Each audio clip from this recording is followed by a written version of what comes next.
As long as I can remember, my father has always told me about my family history. When I was little, I would never really pay attention. As I got older, I would start listening more and more. Then one Christmas, one of my dad's presents was a membership to Ancestry.com. He started finding out everybody that he was related to, and he began showing me family trees. He always knew he was related to some Bells, but he didn't know he was related to one of the most famous Bells of Tennessee history. The only famous Bell we knew we were related to was John Bell, who was haunted by the Bell Witch. As my dad kept looking on Ancestry.com, he discovered Montgomery Bell as being his great-grandfather 4 times removed and my great-grandfather 5 times removed. My dad, a history guru, couldn't help but be excited when he found this out. He began sharing more and more information with me as he began finding pictures and articles on Montgomery Bell. This sparked my interest to do my own research and create this documentary. On January 3, 1769, Montgomery Bell was born in Fallowfield Township, Chester County, Pennsylvania, to John and Mary Pattison Bell. He was the youngest of 9 children. Little is known about his childhood other than a legend that has been told through the years. It is said he visited his brother John, a commissioned officer for General George Washington, in Valley Forge in the early morning of the birth of America. Bell grew up in Pennsylvania, which at the time was full of active furnaces and forges that produced iron and steel. In Chester County, he had plenty of opportunities to learn the methods of ironmasters such as Samuel Van Leer and Isaac Potts. He had chances to observe Great Valley and Reading Forge, but he decided to choose a different vocation. At the age of 16, he learned the trade of tanning leather from animal hides. He quickly learned he disliked working with animal hides, and after 3 short years, he engaged in trading. Once he earned enough money, him and his brother started a business that manufactured hats. In 1787, he learned of the passing of his brother-in-law in Lexington, Kentucky. His sister, Elizabeth, and her 6 children were far from home without any means of income. He abandoned his share of the partnership and traveled to Lexington to help his sister. At the age of 20, he rented a house for his sister's family and opened a hat business. The business quickly grew and employed 20 workmen. He also traded horses, purchased real estate, and built water-powered mills along with houses. During his 12 years in Lexington, he perfected his understanding of the use of water as a prime mover for milling equipment. He also learned how to select and improve sites to make them become the most effective in the use of water power. In 1802, Bell moved to Middle Tennessee to operate Cumberland Furnace, which was established in 1793 by James Robertson. It didn't prosper like expected, so Bell came to operate the furnace and bring in revenue. 2 short years later, in 1804, Bell purchased the Cumberland Furnace and 640 surrounding acres for $16,000. Also in 1804, he sat as a member of the First County Court of Dickson County. Between 1805 and 1809, he bought Yellow Creek Iron Works and 4,800 acres of timber and iron ore. On April 16, 1809, Bell's oldest brother, Patterson Bell, wrote to a federal purchasing agent that he would like to make ammunition with his brother and send it to the Battle of New Orleans. Montgomery Bell informed the Secretary of War that his furnace was fully capable of producing all sizes of balls for cannonballs. The Bell brothers were awarded this desired contract and produced ammunition for the Army. The brothers also produced the Navy with whiskey and gunpowder. Andrew Jackson wrote a letter to John C. Calhoun in 1820 that stated, his contract formerly was with the Navy Department in 1812 or 1813, and as far as I had knowledge of the balls, his were considered of a superior quality. Later, in 1820, Bell sold the Cumberland Furnace and 4,800 acres to Anthony W. Van Leer and Company for $50,000. Bell never just had one project to complete. While he was running the Cumberland Furnace, he also built Old Jones Forge and built Duck River Ore Bank. He sold the Cumberland Furnace so he could use his time and money for other projects. Many of his slaves were helping to operate these projects. Montgomery knew how to select a good site for major sources of water, and in 1818, it's been said he made the wisest decision in his entire life. He purchased the Narrows of the Harpeth River from Jonathan Johnston. Bell drilled and blasted a tunnel through the limestone to create a 16-foot fall of water. He would later construct 2 water wheels which would operate hammers. The hammers forged pig iron into pans, kettles, pots, and other iron products. Many slaves he brought from Kentucky, skilled white workmen, and bondsmen excavated this tunnel from limestone. The tunnel was finished in 1819, which could make it the oldest tunnel in the United States. In 1820, he was also known as the largest slave owner in Dickson County with 83 slaves. The tunnel was 290 feet long and the mouth was 15 feet wide by 6 feet high. Many told Bell there was no way he could complete a project this size, but he proved them all wrong, and water was flowing out of the tunnel by 1819. Shortly after Bell finished the tunnel, he offered to sell the Narrows to the federal government to build an armory. Bell also asked that Andrew Jackson share this with John Calhoun, who was the Secretary of War. Jackson wrote Calhoun that informed him this would be ideal for an armory and that this would help the federal government out enormously. William Carroll also wrote John Calhoun a letter that stated he hoped commissioners would investigate this land. John Davis was to survey the land because he had grown up in that general area. Davis eventually submitted a letter that stated the Narrows wouldn't be as beneficial as expected. Bell also wrote a letter that described his tunnel and the land around it. His sales pitch was simple in that he said, "There is not a site of the western waters that combines as much power and safety as the Narrows of the Harpeth." When he found out about Davis's report, he sent another letter to commissioners that stated his findings were inaccurate. William Carroll wrote to Thomas Jarrell of Charlotte to assist Davis in surveying this land again. Davis was sick on the day it took place, so Bell, a neighbor, and another Charlotte resident helped the surveyors. The findings were quite different the second time. Carroll then sent the Army engineers out to devise plans for the armory. The engineers feared the armory could be flooded when it rained excessively, so Bell installed a high wall after reading the reports.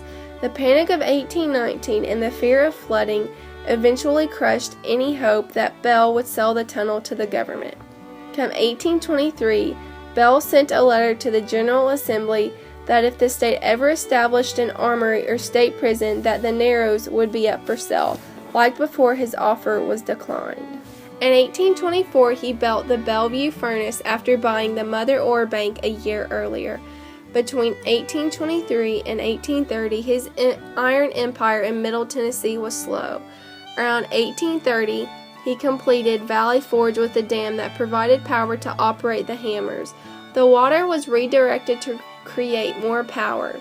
Valley Forge was named after an area that George Washington's Revolutionary War Army had retreated to in the darkest days of the American Revolution. Bell had visited one of his older brothers, a Revolutionary War officer, there when he was 8 years old. This left a vivid impression on a young boy. Later that year, he began constructing the forges for the Narrows of the Harpeth. The ironworks at the Narrows of the Harpeth were named Pattison Forge after his mother's maiden name that he greatly admired. By the spring of 1832, the forges were operational. The forges hammered the pig iron into pots, pans, kettles, and other useful iron products. Pattison Forge was becoming a small industrial city by 1833. In the early 1830s, Bell owned close to 100 slaves that worked his furnaces and forges. The wives were thought to have cultivated the land around the Narrows, while the children probably helped their mothers do odd jobs around the forges. Bell bought Ashland in Williamson County in 1834 and lived there only 4 short years. Little is known about the last years of Bell's life.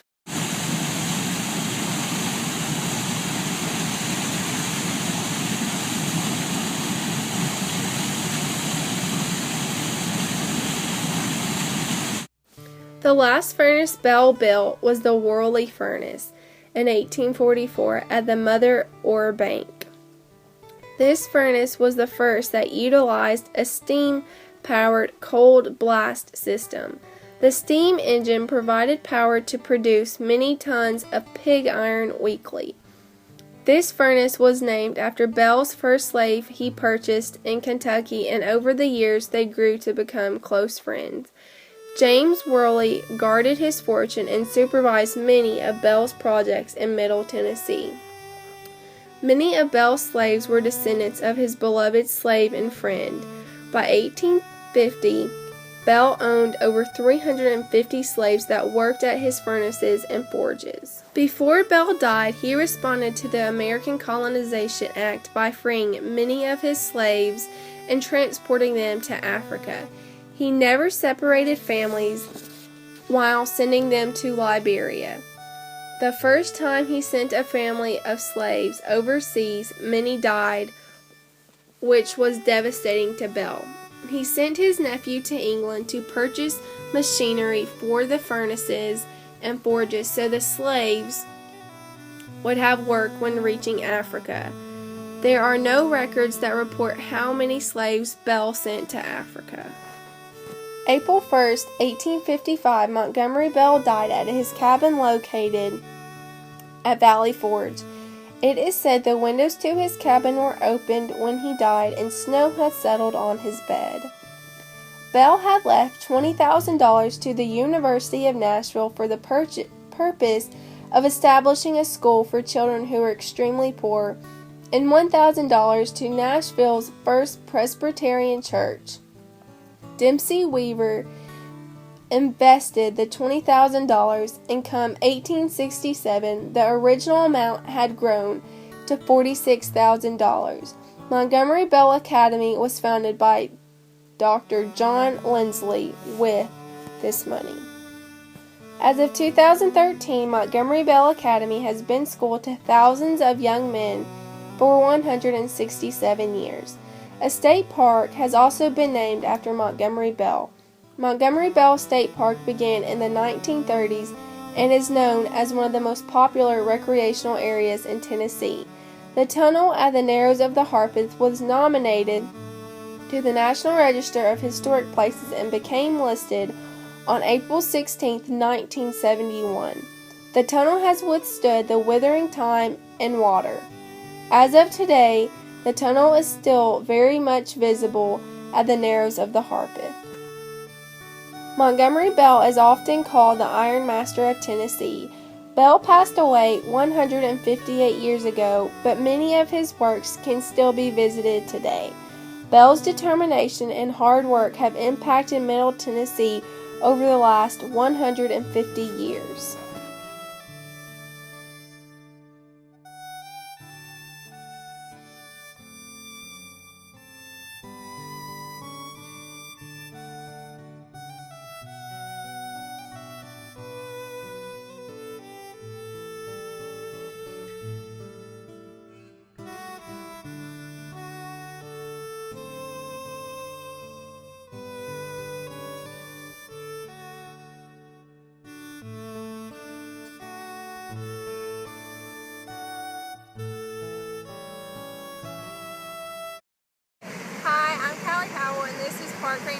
Morton at the Harpeth River State Park. How has the tunnel changed over time, and what damage did the flood in 2011?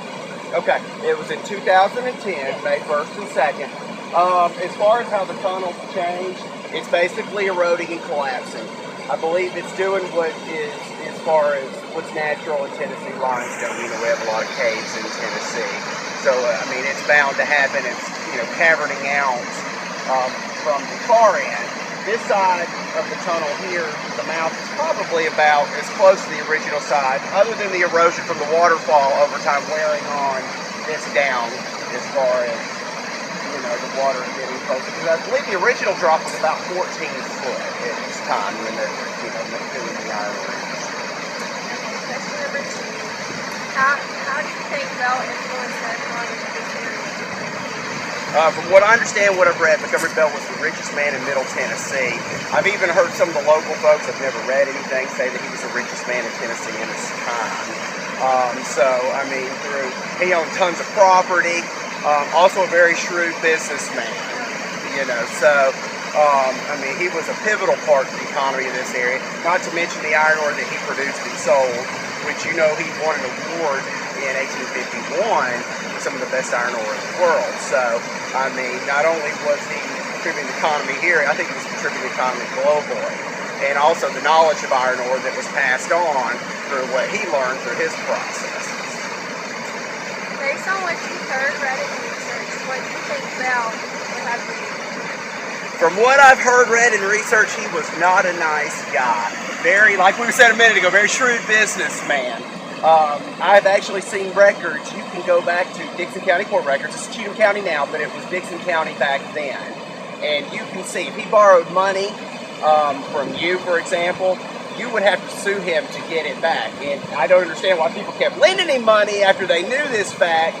But, he eventually would get it back, but they had to go to sue to get it. And you can go back in those court records and see lawsuit after lawsuit after lawsuit against Montgomery Bell to, reclaim those funds. So, very shrewd businessman. But now, like I said, on his deathbed, we talk about him being, not very nice guy, but on his deathbed, or not long before he died, he set all his slaves free. I believe he had an epiphany moment or whatever, but he set them all free, paid to teach them a trade, or paid to send them back to Africa if they wished.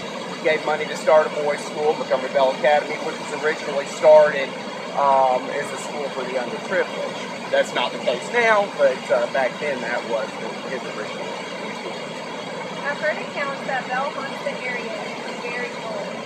Have you ever heard anything unusual or found anything? Never have, but there are local folks around here that swear by it. They say you can go up on the bluff up here, look over this field, and he's buried in this field right across the other side of the river here. And they believe that that's where he buried his gold. There's, tales of lights floating around out there. Then some of the other locals will tell you, oh, that's foxfire, that's a plant that glows or whatnot. But there are some folks out here that firmly believe that he is looking for his lost buried gold. And there again, we get back to his shrewd. He was constantly concerned. It wouldn't surprise me if he buried gold somewhere. But probably may have been found that was the case. Have you ever walked through the tunnel? If so, what? Yes, I have walked through the tunnel in really low water, walked through this end here. Like I said, the far end is caverning out. It's probably, maybe even 20 feet high on the inside in there. But as you walk about the first, 15, 20 feet so or here, it's the normal size, but there's a nice gully there. I thought the water wasn't very deep. You step in and it's about knee deep in there. So, yeah, and then, like I said, when it's like this, there's really no turning back, so you're walking through water, then you kind of walk up, and like I said, it's collapsing. I think we're at a point now where it shouldn't go too much farther for a while, but eventually it's going to continue on. And you can see the rocks out here. A lot of these rocks have come from the inside of the tunnel. The last question is, have you ever found any tools that could have been used to make the water? I have not. Now, when we had the flood in 2010, all this ground around here that we were standing at was upheaved. And there are a couple timbers, and we're not sure. There's some timbers down here on the ground. and when the water's really low, you can see them. We wonder if that might have been the landing where they would have brought the car, because they would have brought the iron ore back here the same path that we walked, basically. And it would make most sense that it would have come right down to here. We're not sure. That's just the best guess. There's a large timber here that's trees washed through, and a large post there. And we wonder if that might have been a brace or a support for it. Now, long before I came, I can't give you an idea on a date or time. We were a satellite of Montgomery Bell State Park, meaning we were just kind of an extension of it. And the water got really low, and my guess would have been the 80s. And I'm not, like I said, please keep the date, I'm not exactly sure when it was. But they found a large stone wheel out here. And the story goes, it wound up at Montgomery Bell State Park in the maintenance shop. And a new manager came in at one point and decided to clean the maintenance shop out, and somebody took that stone to the Dixon County landfill, not knowing what it was, and they never found it again. So a piece of history got buried. So yes, at one point something was found. We do find pieces of the slag or the iron ore, little bits left over here and there, still to this very day, as we showed you earlier. So yeah, there are still remnants of it out here today.